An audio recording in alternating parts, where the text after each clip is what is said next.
Hello everyone, I am Sushil Kefri, Senior Physics Faculty Vidya Mandir Classes HL Korwa. This is Olympiad week and today we are going to discuss TPP 3 based on time and motion. So there are 10 questions, 10 MCQ based questions, and let's start from question number 1. Question number 1 says distance traveled by a moving body in unit time is called.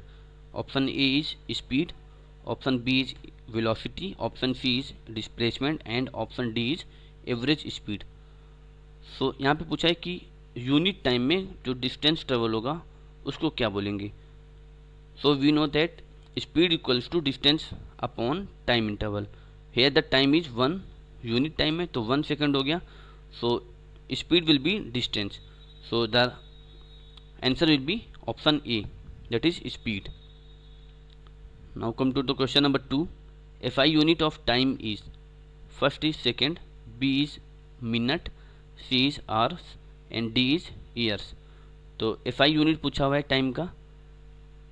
So the SI unit of time is second. So the right answer will be option A. Question number 3.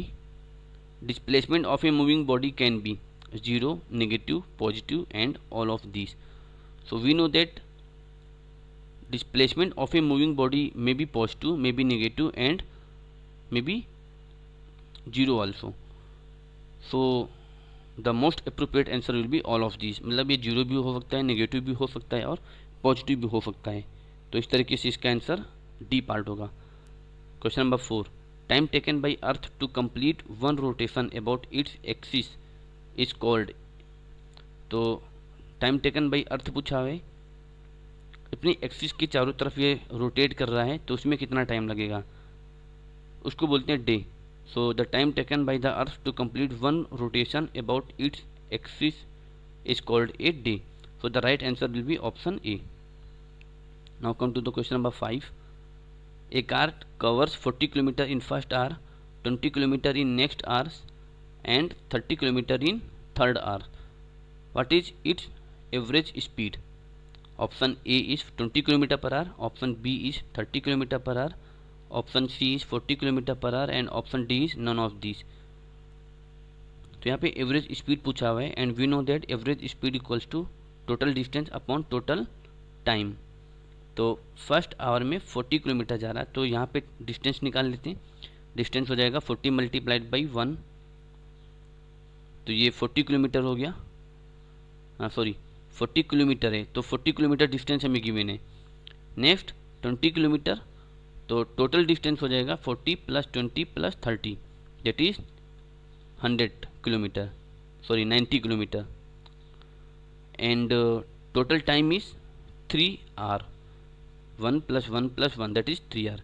So average speed will be 90 divided by 3 that is 30 kilometre per our.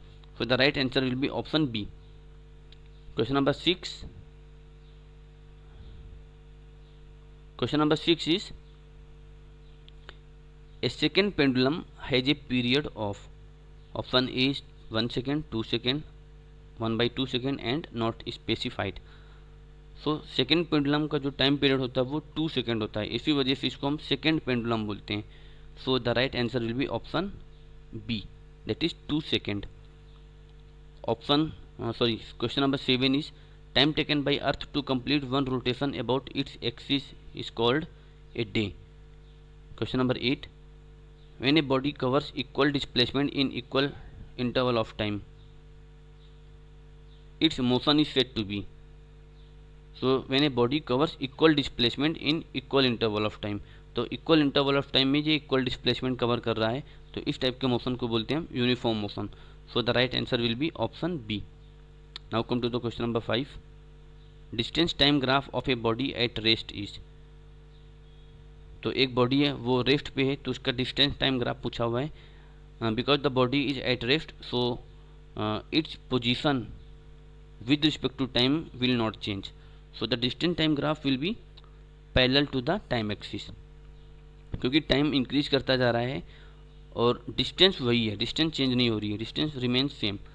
So the graph of a body at rest will be parallel to the time axis. Now come to the question number 10. Which of the following distance time graph is not possible? तो यहाँ पे 4 graph दे रखे हैं, distance time graph. तो पूछा कि कौन सा ग्राफ पॉसिबल नहीं हो सकता है। तो वी नो दैट कि जो टाइम के साथ साथ डिस्टेंस कभी डिक्रीज नहीं करेगा, क्योंकि डिस्टेंस क्या होता है, distance is the length of the actual path travelled. तो अगर कोई पार्टिकल मूव कर रहा है तो उसका जो लेंथ है, एक्चुअल पाथ है, वो तो इंक्रीज करेगा, बट वो कभी डिक्रीज नहीं करेगा। तो यहाँ पे देखें अगर हम, तो देखिए टाइम के साथ साथ ये इंक्रीज कर रहा है, ठीक है, बट यहाँ पे देखिए क्या है, ये डिक्रीज यहाँ पे करने लगा। इस टाइम तक तो ये इंक्रीज कर रहा है, बट उसके बाद क्या हो रहा है, ये डिक्रीज कर रहा है ऑप्शन डी में। So it will not possible. So the right answer will be option D, क्योंकि यहाँ पे डिक्रीज करने लगा, इस वजह से इसको हमें नेग्लेक्ट करना पड़ेगा। So these are the explanation of questions from 1 to 10. I hope you understood the explanation. Thank you.